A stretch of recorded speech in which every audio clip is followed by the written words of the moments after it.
Jesus até e estávamos com Jesus o tempo que ele passou lá no Monte Hermon.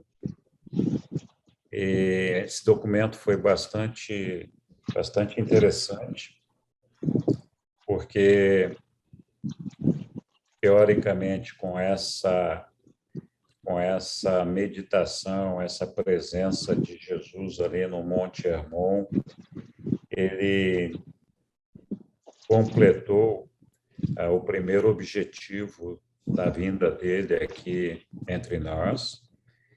A primeira meta de Jesus era levar uma vida normal como um homem, um ser mortal do reino. E esse era o primeiro propósito dele, para conquistar a mestria e a soberania do reino dele, que é o nosso universo local de Nébadon. Então, ali, naquele momento, ali no Monte Hermon, vocês se lembram que ele subiu no Monte Hermon e pediu permissão ao Pai para se entrevistar, entre aspas, com os inimigos dele. Esses inimigos, na verdade, são filhos dele, e ele estava falando de Lúcifer, de Satã, Caligaste, etc. Então,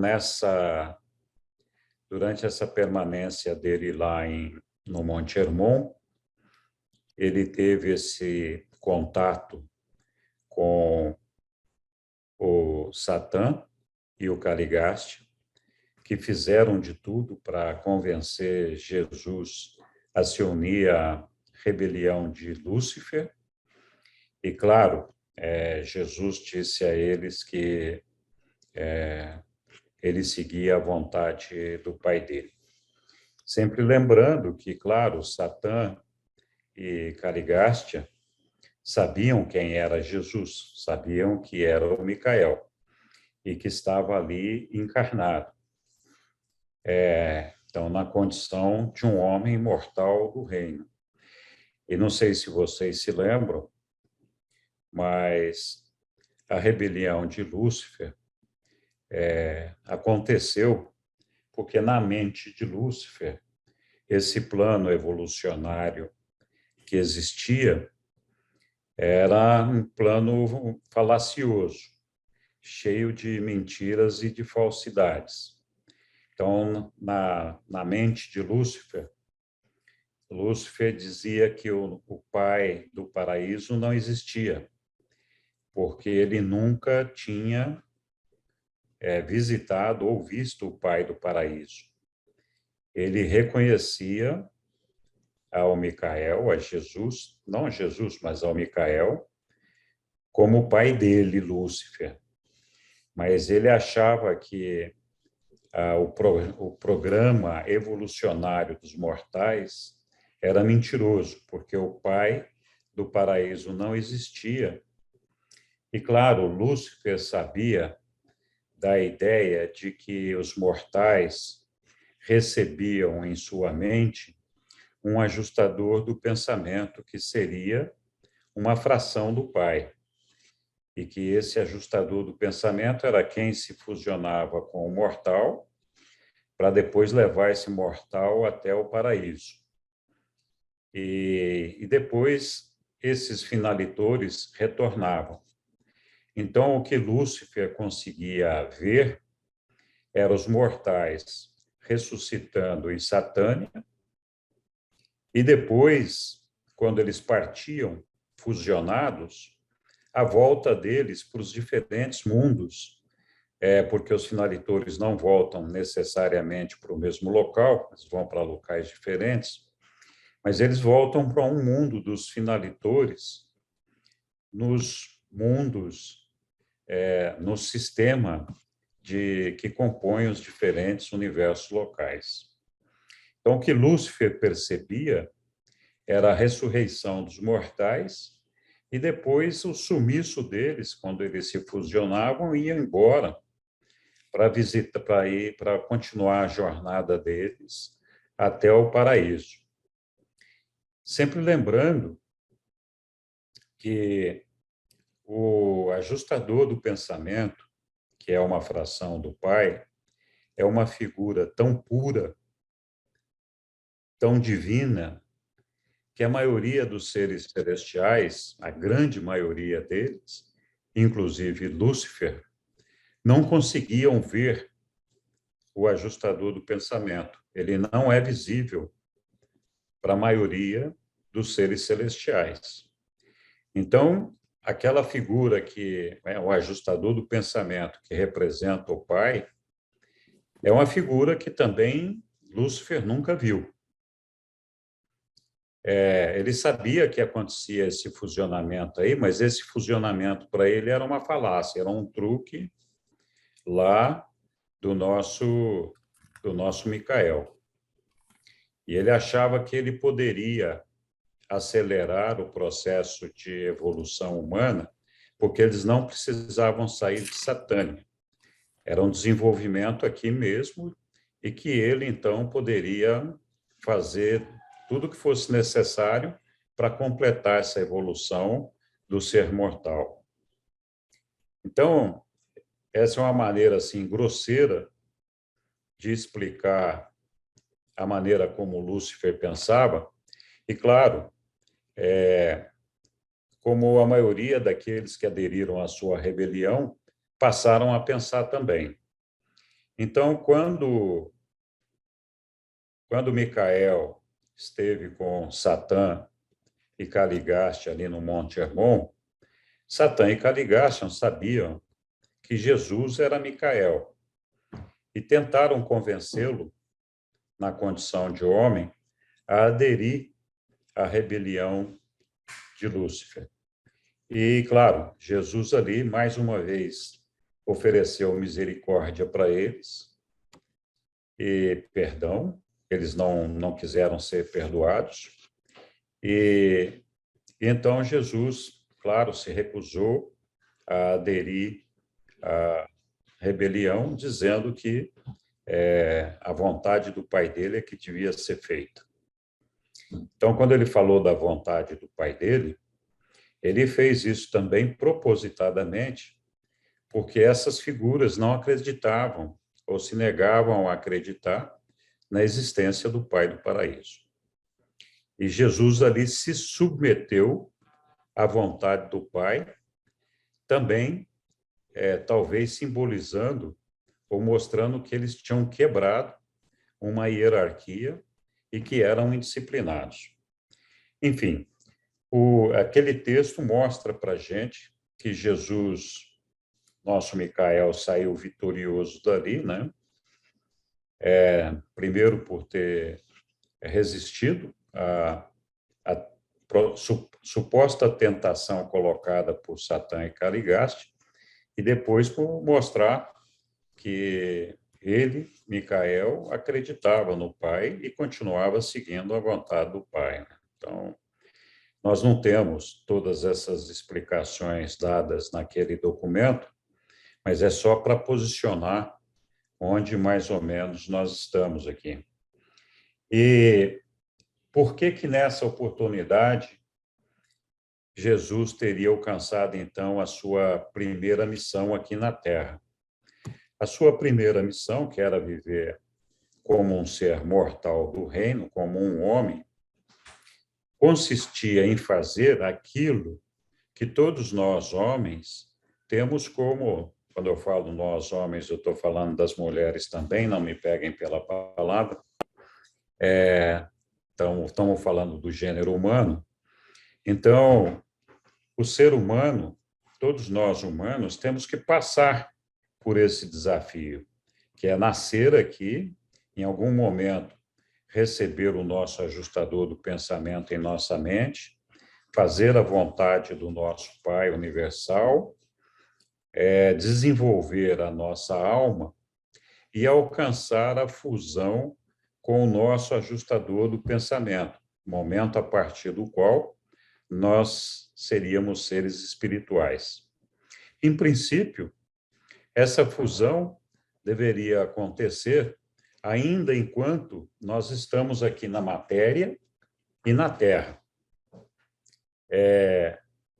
Mas é lógico, esse é um projeto evolutivo e o Pai nos oferece uma segunda oportunidade num mundo de transição, que é uma sobreposição ao nosso mundo material, que é o mundo moroncial, onde quem não alcança a fusão aqui, desde que conquiste a ressurreição no mundo moroncial, tem uma segunda oportunidade para alcançar a sua fusão.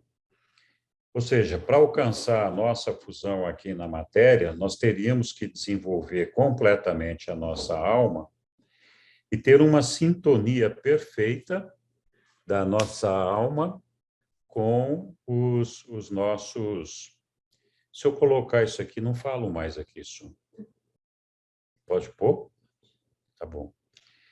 Então, Sussu está pedindo para eu colocar o fone de ouvido, desculpe. Então, nesse momento, nós teríamos aqui, não sei se vocês estão me ouvindo, agora tenho que mudar aqui para os meus iPhones. Bom, mudei aqui, desculpem. Vocês estão me ouvindo, né? Então, nós teríamos que alcançar um desenvolvimento completo da nossa alma aqui, enquanto mortais, com um sincronismo perfeito da nossa mente e dessa alma, e que essa alma estivesse, então, divinamente coordenada pelo nosso ajustador do pensamento. O processo até a gente alcançar a fusão com o ajustador do pensamento demanda um tempo e demanda um perfeccionamento que a gente vai conquistando por etapas. É aquela travessia dos 7 círculos cósmicos.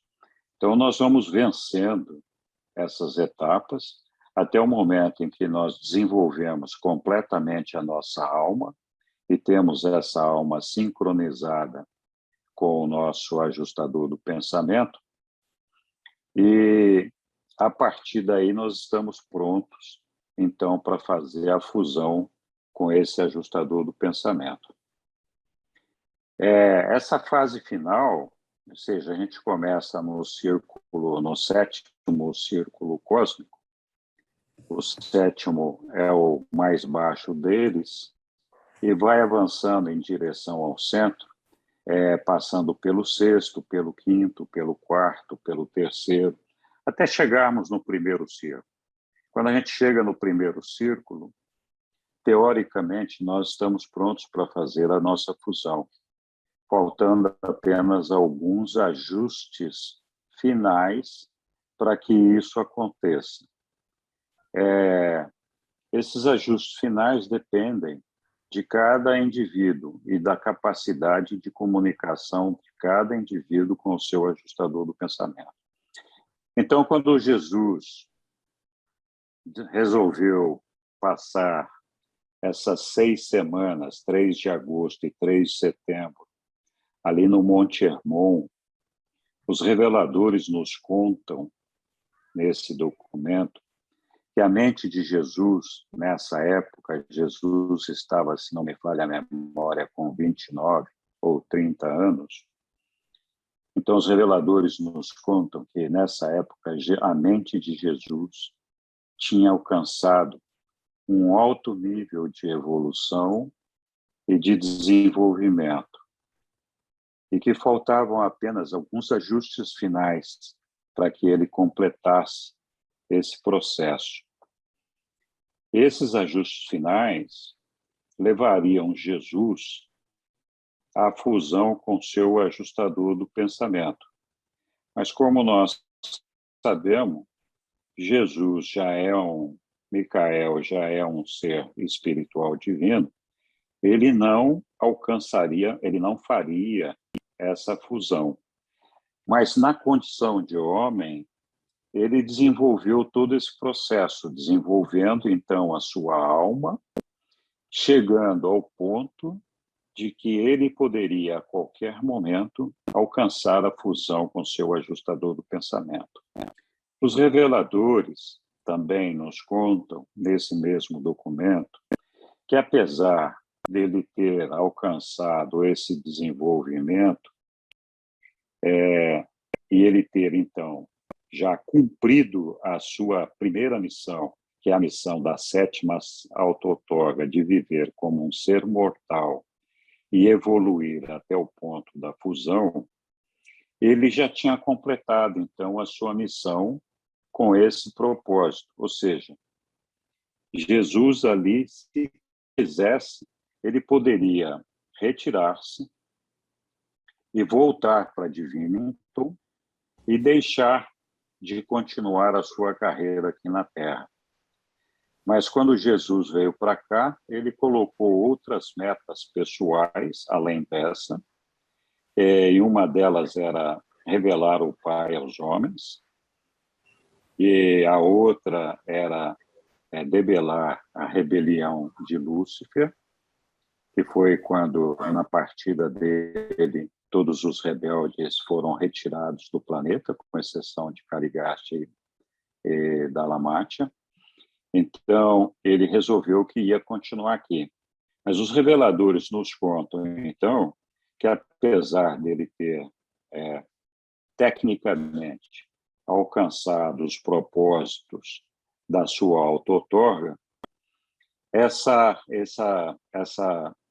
auto-outorga completada só seria confirmada e revelada por ocasião do seu batismo, que está um pouquinho adiante, nós vamos chegar logo no documento que trata do batismo, que é, então, quando o ajustador do pensamento deixa de habitar a mente de Jesus e Jesus deixa de ser apenas um homem mortal e passa a ser um Deus-homem.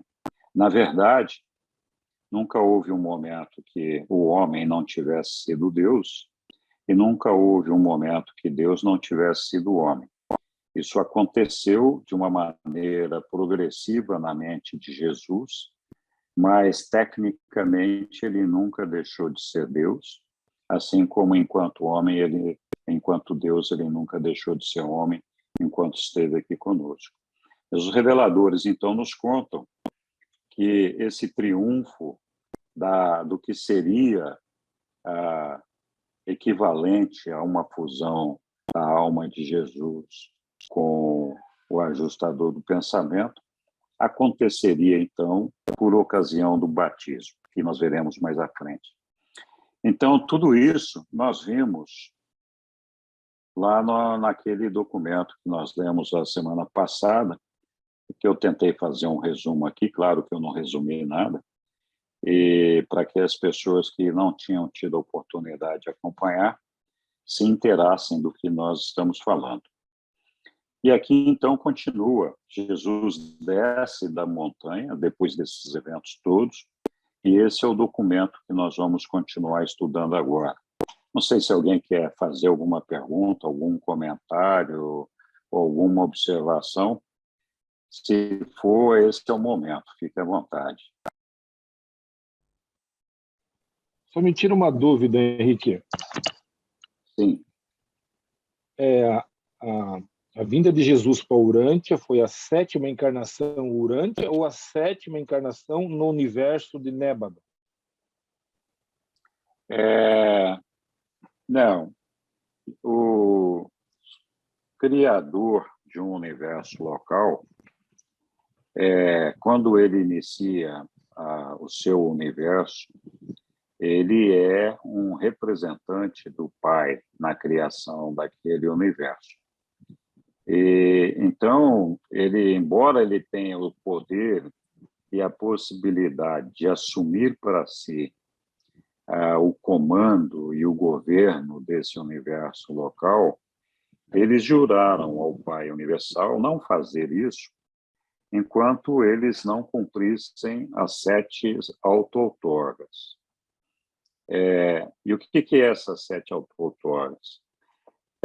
Todos os Micaéis, eles têm que viver essas 7 auto-outorgas. E, na verdade, o que eles fazem em cada uma dessas auto-outorgas é viver em um dos mundos dos seres criados por eles. Então, mundo dos Adãos e Evas, mundo dos anjos, dos Melquisedeques, etc. E a última auto-outorga, a 7ª auto-outorga, sempre é viver como um mortal em um dos mundos do universo local daquele Criador. Então, Jesus já tinha passado por 6 auto-outorgas antes, mas não tinha nada a ver com os humanos. Eram outorgas como Adão e Eva, como, enfim, serafins, etc. Eram outros mundos da sua progênie, da sua criação. E a última, que é a 7ª, é esta que ele decidiu viver aqui em Urântia, e é a que todos os Micaéis vivem, que é uma auto-outorga. A 7ª sempre é uma auto-outorga na carne, como um ser humano, né? Então, é isso aí. Depois disso, eles conquistam a soberania, se apresentam ao Pai, conquistam a soberania do universo local deles e já não mais têm que responder ao Pai, porque, teoricamente, eles são super perfeitos e estão habilitados a governar o mundo deles. Então, eles passam a ser soberanos desses universos locais, porque viveram todas as experiências e todos os testes daquilo mesmo que eles propõem à sua criação. Então, a teoria é essa. Oi, Yolanda, eu não sei se eu respondi lá, Tonhão, mas é isso aí. Oi, Yolanda. Henrique, Oi. Jesus, como ele continua, né? Ele poderia ter encerrado a missão dele antes. Ele sabia que ele ia ser crucificado, ele sabia que ele ia passar por toda aquela agressividade, aquela violência, porque isso marcou muito a humanidade, né? Será que Jesus sabia que ele ia passar por isso? Eu não Porque sei. ele chega um momento lá no Monte Getsemane que ele sua sangue e pede para Deus livrar ele daquele sofrimento, né? Sim. Eu não sei em que momento Jesus teve a visão ou a consciência de que ele ia passar por aquele momento. Provavelmente não antes dessa subida ao Monte Hermon. Mas aquilo ali, naquele momento, no Monte Hermon, ainda era uma ideia, se ele soubesse, ainda era uma coisa distante, um acontecimento distante. Esse momento que você descreve ali no Monte Getsemane, ele já estava muito próximo da crucificação dele. Então, são momentos bastante diferentes. Eu não sei em que momento ele tomou consciência disso, mas sim, ele em algum momento teve essa consciência de que isso ia acontecer com ele. Então, a decisão dele de permanecer entre nós é de cumprir aos propósitos que ele tinha se proposto, né? Tinha colocado como metas dele. Uma meta obrigatória para ele, que é a que todos os Micaéis têm que cumprir, ou seja, ele teria que sim ou sim cumprir essa meta, era viver como um homem imortal do reino e alcançar ou chegar próximo da fusão com o seu ajustador. Essa é a meta de todos os Micaéis. Quando vivem o mundo como um ser humano. As demais metas colocadas por Jesus foram metas escolhidas por ele. E ele se propôs, quando ele veio para cá, que ele iria revelar o Deus aos homens, o reino de Deus aos homens. Então, esse era o propósito da vida pública de Jesus. E ele também tinha como meta debelar a rebelião aqui em Urântia, levando todos os rebeldes para fora de Urântia.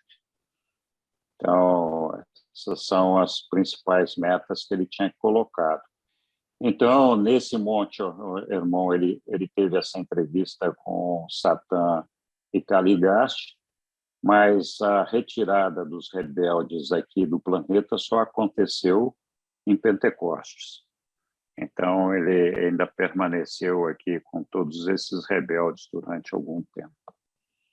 Desculpe, me alonguei na resposta, Yolanda, mas sim, em algum momento ele tomou consciência disso. Eu não sei se naquele momento da decisão dele de continuar conosco aqui, mas ele, antes de encarnar aqui na Terra, antes de nascer como um bebê, quando ele decidiu vir para cá, ele já tinha como meta continuar depois que ele tivesse alcançado esse primeiro propósito dele.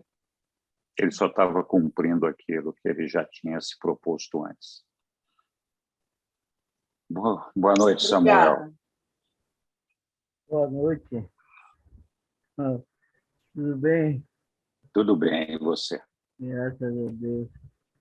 Eu gostaria de fazer uma pergunta, né, em relação que Tonhão, né? Tonhão falou lá, porque eu tenho visto, já ouvido muita pregação que Cristo já veio antes de se encarnar aqui em carne. Eu não sei se isso no livro de Urântia é compatível, se ele já esteve aqui antes de fazer essa auto-outorga na carne. Queria saber sobre isso. Porque a Bíblia lá, os pregadores, muitos afirmam que ele já teve muito antes de se encarnar aqui na carne. Olha, nós não sabemos os mundos que Micael visitou da sua criação, como Micael. Então, não existe nenhuma evidência no livro de Urântia de que Micael tenha visitado Urântia antes da sua decisão de vir cumprir a sua auto-outorga mortal aqui. Então, ele é o criador do universo local de Nébadon, que tem inúmeros mundos habitados, inclusive Urântia. É possível que ele tenha visitado como Micael, ou tenha estado como Micael, desapercebidamente por todos os homens, de alguns desses mundos. Ou seja, se ele esteve aqui entre nós, não existem evidências de que isso tenha acontecido, mas para ele seria possível se ele quisesse. Ele é o criador deste mundo. Então, efetivamente, para nós, o que está reportado é essa vinda dele quando ele decidiu vir como Jesus. Então, realmente eu não saberia dizer, não temos nenhuma evidência, nenhum relato de que isso tenha acontecido antes.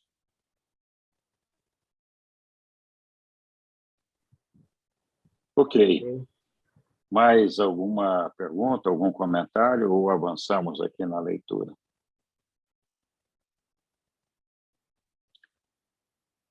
Tá bom. Então, eu vou compartilhar com vocês o documento aqui e continuamos aqui a nossa leitura. Eu imagino que está todo mundo vendo aí. Só preciso achar aqui o meu... Pronto. Então, nós estamos agora, então, no documento 134, item 9, né, que fala do tempo de espera.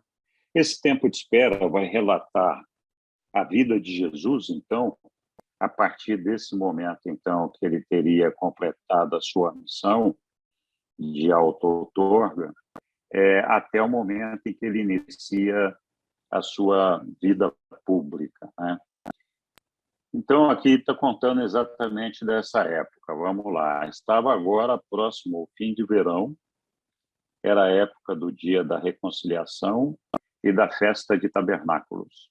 Jesus tinha um encontro de família em Cafarnaum durante o sábado. E, no dia seguinte, partiu para Jerusalém com João, o filho de Zebedeu, indo para o leste do lago, por Gerasa e descendo pelo vale do rio Jordão. Enquanto visitavam alguns dos seus companheiros no caminho, João percebeu uma grande mudança em Jesus. Jesus e João pararam para passar a noite em Betânia com Lázaro e as suas irmãs, e ido bem cedo na manhã seguinte para Jerusalém. Eles passaram quase 3 semanas na cidade e nas cercanias, ou pelo menos João passou. Muitas vezes, João ia só até Jerusalém, enquanto Jesus caminhava pelas montanhas vizinhas para ter muitos períodos de comunhão espiritual com seu Pai no céu. Ambos estiveram presentes aos serviços solenes do dia da reconciliação. João ficou muito impressionado com as cerimônias desses dias de ritual religioso judeu, mas Jesus permaneceu como um espectador pensativo e silencioso. Para o Filho do Homem, esse espetáculo foi patético e deplorável. Ele viu tudo como uma falsa representação do caráter e dos atributos do seu Pai no céu, e considerou os acontecimentos daquele dia como uma caricatura dos fatos da justiça divina e das verdades da misericórdia infinita. Ele fervia de desejo de dar expansão à declaração da verdade real sobre o caráter amoroso do seu Pai e sobre a conduta misericordiosa no universo. Mas o seu fiel monitor admoestou de que a sua hora não tinha ainda chegado. Contudo, naquela noite em Betânia, Jesus fez inúmeros comentários que deixaram João bastante perturbado. E João nunca compreendeu totalmente o significado real do que Jesus dissera na conversa daquela noite. Então, nesse pequeno texto aqui, tem várias coisas importantes para a gente pensar, né? A primeira coisa é a religião se desenvolveu entre os povos, em especial ali entre os judeus, de uma maneira bastante distorcida sobre a natureza do nosso Pai universal. E isso aconteceu porque Moisés, por exemplo, tinha necessidade de controlar a multidão que ele estava guiando para a Terra Prometida. E os 10 mandamentos são um exemplo rígido de tudo isso daí. Não que a pessoa que violou ali realmente estivesse condenada ao inferno, mas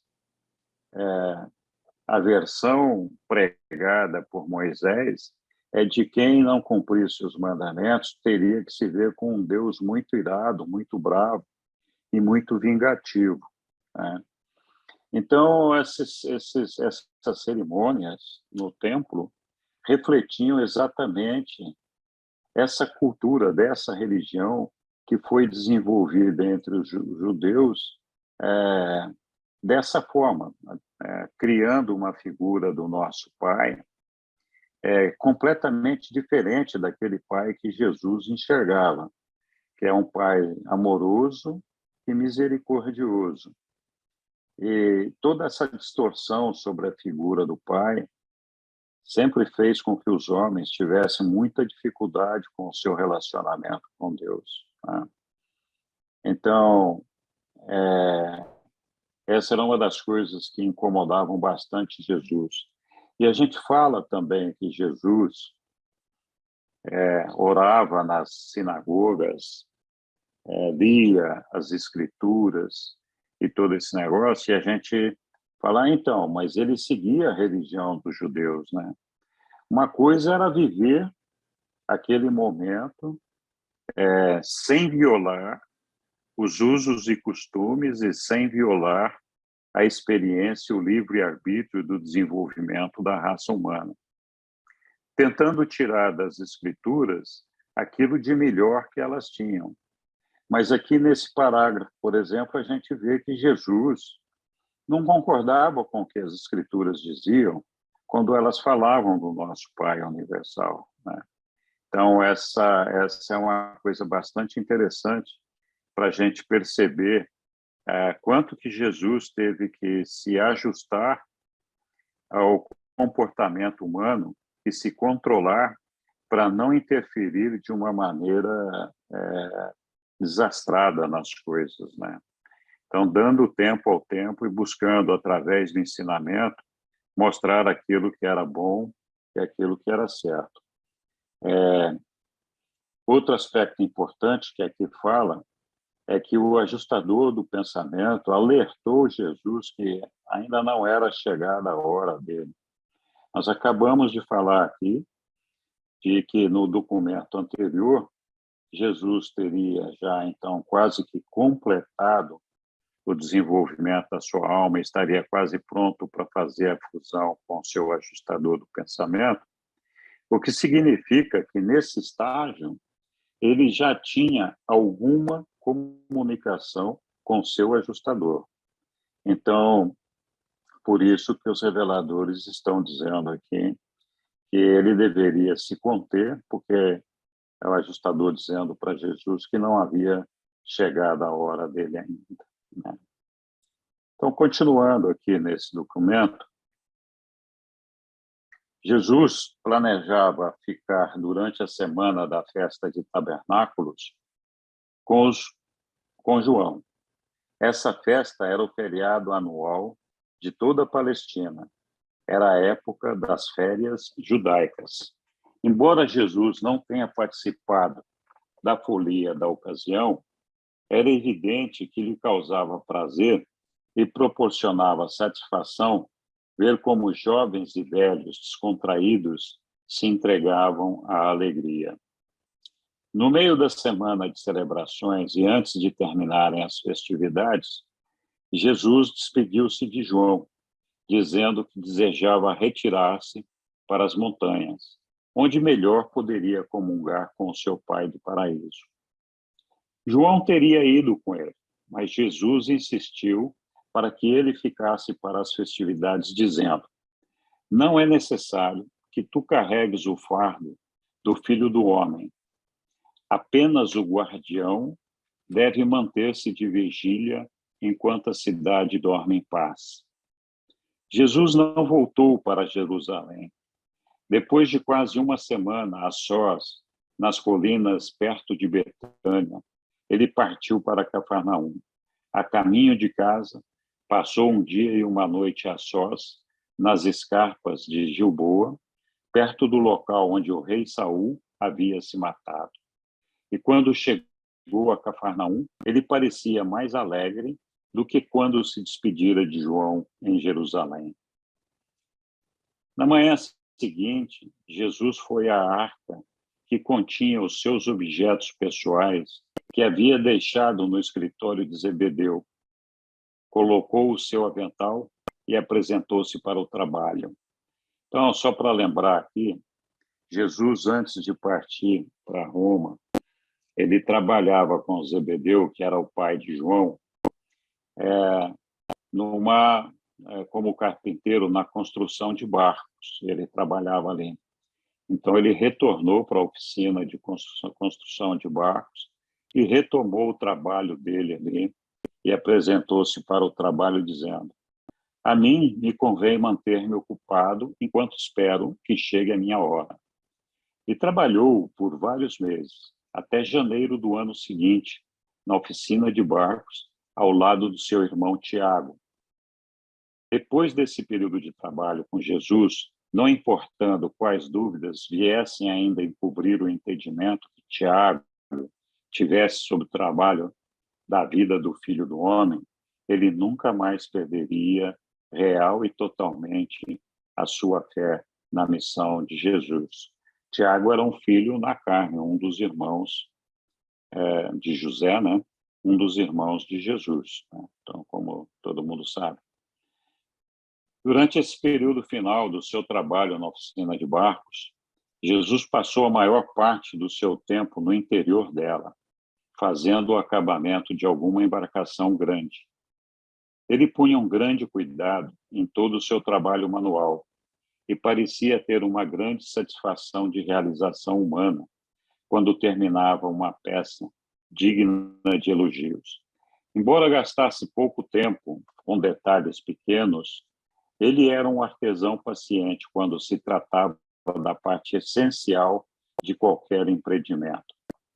Com o passar do tempo, chegaram rumores em Cafarnaum sobre um tal de João que pregava enquanto batizava os penitentes no Rio Jordão.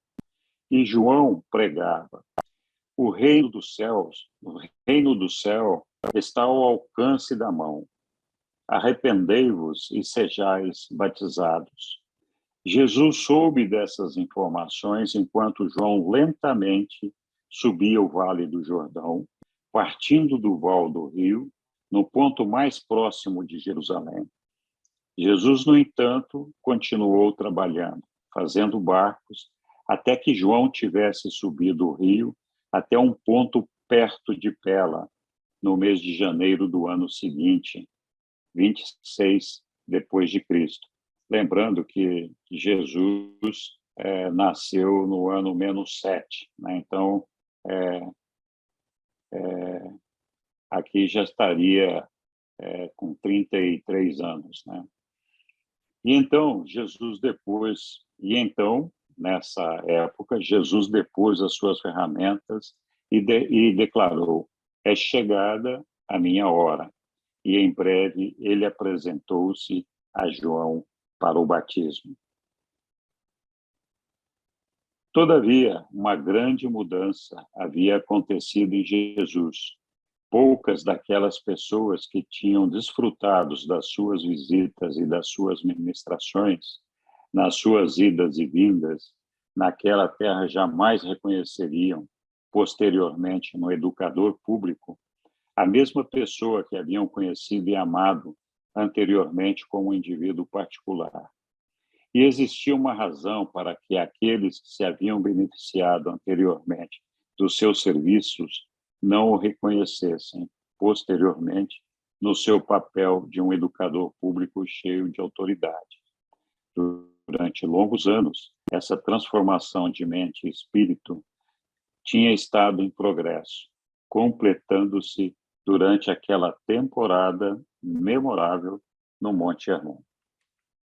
Então, todos se lembram também que João era o pregador anunciado por Gabriel a Isabel, que era prima de Maria, da mãe de Jesus, de que o filho dela, João, seria, então, o pregador que antecederia a Jesus, anunciando a vinda dele e a chegada dele. Então, Jesus ficou aguardando, desde aquela experiência dele no Monte Hermon, até o momento em que aconteceu essa experiência de João subindo o Rio Jordão, se aproximando ali de onde ele estava. Então, quando ele decidiu que era chegada a hora, e ele partiu para fazer, então, para se submeter ao batismo feito por João. E esse é o documento que a gente vai começar a estudar agora. Então, alguém quer fazer algum comentário, alguma observação, alguma pergunta, alguma...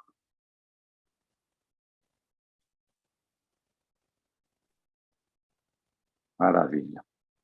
Então, acho que estamos todos ansiosos aqui para ver o batismo de Jesus. Alguém quer ler o documento agora para a gente, por favor? Henrique, Oi. você tem alguma opinião sua a respeito do porquê do plano de Jesus ter sido antecedido por João? Porque quando a gente observa o trabalho feito por João, seja pelo número de poucos apóstolos que ele havia reunido, seja pelo fato desses apóstolos também, em determinado momento, alguns deles se reuniram e acabaram debandando para trabalhar com Jesus, seja pela própria personalidade meio atabalhoada que tinha João, né? O livro descreve ele bem, ele era um sujeito, enfim, né? E a gente tem que observar que o plano de João como antecessor do mestre é alguma coisa que foi trabalhada pelas personalidades, pelos anjos. O próprio Gabriel também se encarregou, né, de fazer o anúncio, tudo. Na tua opinião, qual é a importância? Qual é a importância de João no trabalho de pregação do mestre? Porque à medida que não tivesse havido João, por exemplo, eu não consigo imaginar nenhum tipo de falta significativa no trabalho público de Jesus. Então, na verdade, eu acho que João teve um papel muito importante ali. Os reveladores não nos falam disso, mas eu acho que dá para entender isso quando a gente analisa a própria pregação de João em meio àquela cultura judaica.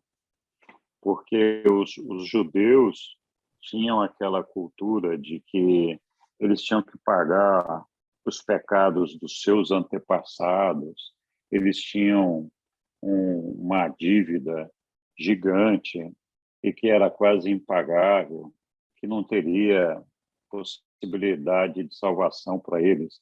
Por isso que eles aguardavam a chegada de um Messias e todo aquele negócio. Então, acho que João cumpriu, de certa forma, esse papel entre os judeus ali, ao pregar a salvação para todos, dizendo que eles deviam se arrepender dos seus pecados, e que estava na iminência da chegada de uma pessoa que os sucederia e que os levaria, mostraria o caminho e o reino dos céus. Então, acho que João fez um trabalho de preparação importante, porque os judeus se tocaram bastante com esse trabalho de João.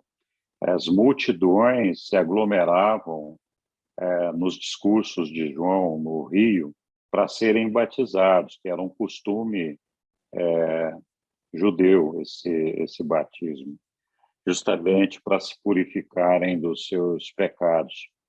Então, esse trabalho de João foi um trabalho assim bastante interessante, porque ele passou a ser seguido por uma legião de pessoas, de judeus, e ele acabou formando um grupo grande de discípulos, né? Alguns dos apóstolos de Jesus chegaram a ser discípulos de João. Então, tinha muita gente de toda a Judéia vindo de todas as partes para conhecer a João. E eu acho que, naquele momento, então, que Jesus foi batizado e que João disse que ele era o cara que ia sucedê-lo, né? Ele transferiu alguma credibilidade na mente dos judeus para Jesus, fazendo inclusive com que alguns dos seus discípulos seguissem a Jesus. Se a gente for pensar bem e analisar, na verdade, talvez isso não fosse necessário, porque Jesus tinha uma capacidade muito grande de aglomerar as pessoas, de trazer as pessoas para junto dele. Mas nós também vimos que Jesus não gostava muito da maneira como os judeus apresentavam o pai, né? Um sujeito vingativo, castigador e aquele negócio todo. Então, acho que assim, teve um certo meio de campo aí que talvez foi importante para a introdução de Jesus na sua vida pública. Mas essa é uma visão pessoal minha. Os reveladores realmente não falam nada sobre isso daí, né? Eles não explicam porque João teria sido uma figura necessária. Obrigado, Henrique.